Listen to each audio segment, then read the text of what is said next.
Olá, galera do oitavo ano, tudo bem com vocês? Estamos aqui para mais um novo vídeo que espero que vocês aprendam bastante. Vamos falar hoje sobre os antecedentes da Revolução Francesa. O que isso quer dizer, professora?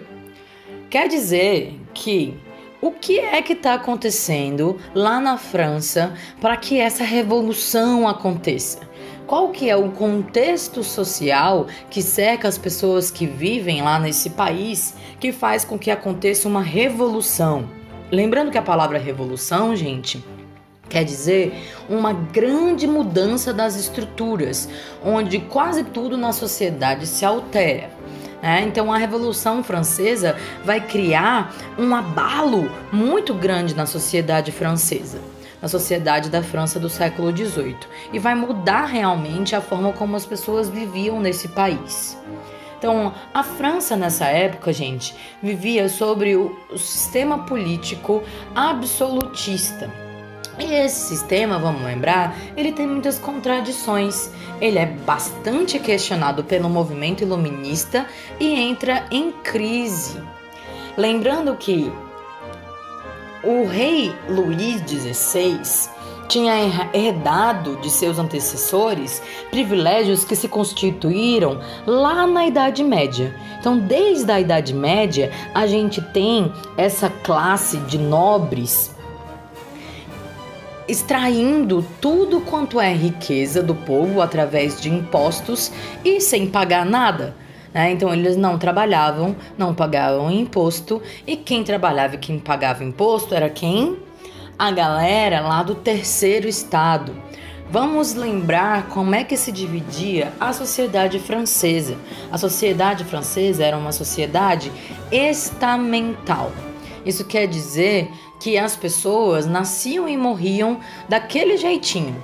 Não tinha como você mudar de classe social. Você, por exemplo, nascer pobre e se tornar uma pessoa rica. Hoje em dia a gente tem, por exemplo, o trabalho como uma forma possível para que essas mudanças aconteçam.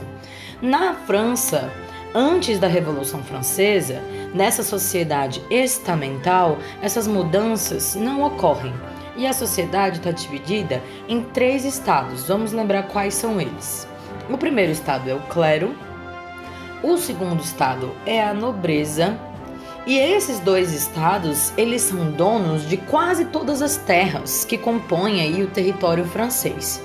E quem tem terra nessa época, gente, tem poder. Quem eram os donos das terras conseguiam produzir mais alimentos, conseguiam ter mais trabalhadores, conseguiam angariar mais impostos e assim eram mais poderosos. Então essas pessoas, elas não pagam impostos, elas arrecadam impostos. Já o terceiro estado é o resto do povão, cerca de 90% da população. Essa população, ela é composta de camponeses, os trabalhadores, os agricultores, artesãos e a burguesia. Uma diversidade de pessoas que trabalham em diversas profissões que vão compor a sociedade francesa. Lembrando, gente, que a burguesia é uma parte do terceiro estado que detém bastante poder econômico. Eles têm dinheiro, mas eles não detêm terras, eles vivem nas cidades e eles não têm poder político. O que isso quer dizer? Quer dizer que eles não têm o poder de tomar as decisões. Quem tem esse poder é o rei absolutista, que controla toda a sociedade e trata o país como se fosse uma propriedade própria, uma propriedade particular do rei. Então, lembrando que a França, gente, nessa época, tinha poucas cidades. Era um país ainda agrário. A grande maioria das pessoas vivia no campo e vivia da agricultura e não da indústria ou do comércio. A produção de alimentos era bastante precária, correndo o risco das pessoas passarem fome. E além disso, os impostos eram muito altos. Quem tem terra, os proprietários da terra, têm poder, pois eles são as pessoas que têm direito de cobrar esses impostos. Então, durante todo o século XVIII, a gente vê um aumento dos gastos do primeiro e do segundo estados. Eles provocam uma grave crise econômica, financiando seus palácios, suas mordomias, os seus luxos. E assim, ficam claras as contradições do absolutismo. Enquanto muitos têm muito pouco, outros poucos têm muito e vivem lá privilegiados e isolados, enquanto o resto da população sofre com condições muito precárias de vida. Então, o modelo absolutista, gente, não tem nenhuma limitação do poder do rei, que usa a economia como bem entende para o seu próprio enriquecimento. E isso gera muitos danos para o resto da população. Então, a aristocracia, por exemplo, vai tentar resolver essa crise econômica que assolava o país. Mas qualquer proposta para salvar a França que mexesse nesses privilégios do primeiro e do segundo estado não entra em vigor. Eles não aceitam diminuir o seu modo de vida, o seu luxo, para resolver a questão financeira, a crise econômica que assolava a França. Qual vai ser a solução que eles vão arrumar?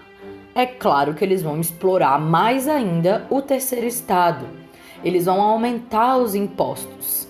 E isso vai gerar, além de uma revolta social muito grande, não vai conseguir resolver realmente a crise que assolava a França. Então a gente tem um cenário de muita inflação, em que o dinheiro consegue comprar cada vez menos as coisas, os produtos estão ficando cada vez mais caros, inclusive os alimentos, os produtos mais básicos, mais essenciais. E a gente tem, no ano de 1797, uma queda da safra. Rola uma seca muito grande na França e isso faz com que a produção de alimentos diminua e, consequentemente, a população passe mais fome e viva numa situação ainda mais miserável. Então, a França, no final do século XVIII, é um cenário de caos econômico e social. Tá todo mundo doido e vivendo muito mal, um cenário de crise. Para tentar resolver essa situação, o rei vai convocar uma tradicional assembleia que não era usada havia muitos anos. O nome dessa assembleia era a Assembleia dos Estados Gerais. E assim eles vão tentar resolver essa crise econômica. Os representantes de cada um dos estados se reuniam e no final das contas rolava uma votação. Cada estado tinha direito a um voto e sempre o primeiro e o segundo estados, o clero e a nobreza, se uniam e derrotavam o terceiro estado, que só tinha direito a um voto. Então, baseados nas ideias iluministas, o terceiro estado, os representantes do povo lá, vão pressionar para que o voto seja individual e não mais por estado, né? Em vez de ter 3 votos, teriam diversos votos lá dos seus representantes. Eles contavam que os nobres, em contato com os ideais democráticos lá surgidos no iluminismo, pudessem apoiar as ideias propostas pelo terceiro estado. Então, a partir do momento que essa proposta é negada pelo primeiro e o segundo estado, lembrando que eles vão fazer de tudo, gente, para não perder os seus privilégios, o terceiro estado, na marra, usando a força, desfaz essa Assembleia dos Estados Gerais e cria uma nova Assembleia, a Assembleia Nacional Constituinte. Nessa Assembleia seria formada a primeira Constituição Francesa, o primeiro conjunto de regras para reger o povo francês. E é assim que começa a Revolução Francesa. Espero que vocês tenham gostado, tenham entendido todas as informações. Não esqueçam de fazer anotações no caderno de vocês e comenta aqui embaixo com qualquer dúvida ou qualquer coisa que você achou interessante. Beleza? E até a próxima, galera!